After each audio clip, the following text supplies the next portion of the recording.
Halo, ini saya gurunya Resa yang mengantar Resa di rumah sakit, Bu. Resa di rumah sakit, Bu, belum sadar, sudah ditangani dokter. Kebetulan dokter yang menangani mau bicara sama Ibu.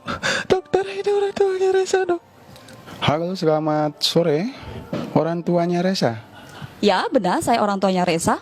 Saya gurunya Resa atas nama Rahmat dari sekolahan, Bu. Mau sampein, Bu, Resa di sekolah jatuh terpleset di tangga, mengalami pendarahan di kepala belakang, pingsan gak sadar, Bu.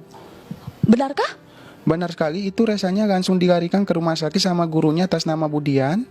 Untuk informasi lebih lanjut untuk mengenai rumah sakit dan kondisi terakhirnya, silakan dihubungi langsung Ibu Dian yang berangkat tadi mengantar Resa ke rumah sakit, Bu, ya.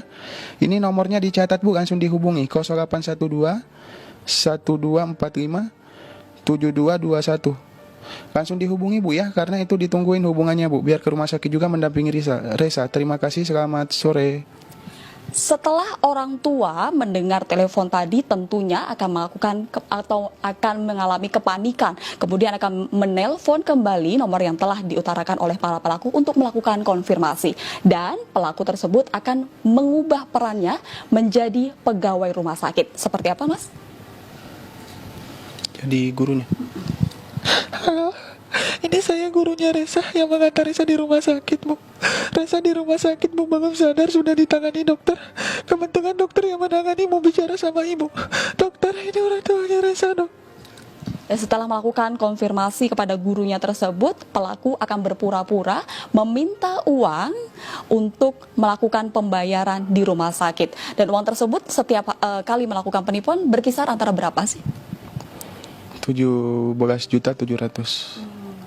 Ini sudah melakukan aksi ini sejak tahun 2009. Lalu data-data orang tua ini didapatkan dari mana? Dari sekolah. Awalnya kita telepon sekolah untuk meminta data pribadi siswa, berikut nomor telepon orang tuanya. Sebegitu aja. Oke, tindakan satu-satunya yang kita mau ambil sekarang ini, kita mau melakukan operasi tapi resikonya sangat tinggi. Dan satu-satunya jalan untuk menyelamatkan nyawanya, kita harus pasangkan alat sensor terapi kepala. Cuma masalahnya di rumah sakit, untuk ukuran kepala pasiennya kebetulan lagi kosong, adanya di apotik.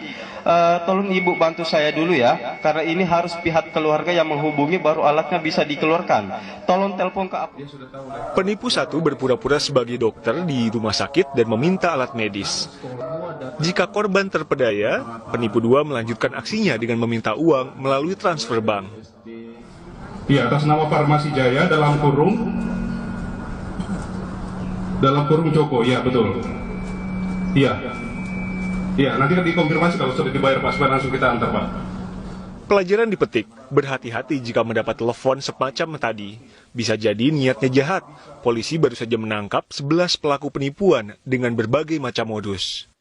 Bahwa pelaku ini mencoba menghubungi, nanti kami akan sampaikan detailnya. Jadi menghubungi orang tua murid bahwa anak tersebut kecelakaan di sekolah, patah, luka, sobek saraf, dan lain-lain, sehingga harus dilakukan operasi. Ada yang berperan sebagai guru, ada berperan sebagai dokter rumah sakit, ada yang berperan sebagai anak korban yang nangis-nangis, ada yang berperan membuka rekening, ada yang berperan mengambil hasil kejahatan itu. Jadi komplit. Lalu dari mana para pelaku mendapat data dan nomor telepon para korban? Mereka mengatasnamakan diri mereka ini orang yang bekerja di Dinas Pendidikan, sehingga menghubungi pihak sekolah untuk meminta data murid dan wali murid, alamat rumah beserta nomor telepon rumah dan handphone. Dari situlah mereka random menghubungi para orang tua korban. Jaringan penipu yang berasal dari Sidrap dan Makassar ini telah beraksi sejak tahun 2011 di sejumlah daerah dan merampok uang hingga jutaan rupiah per korbannya.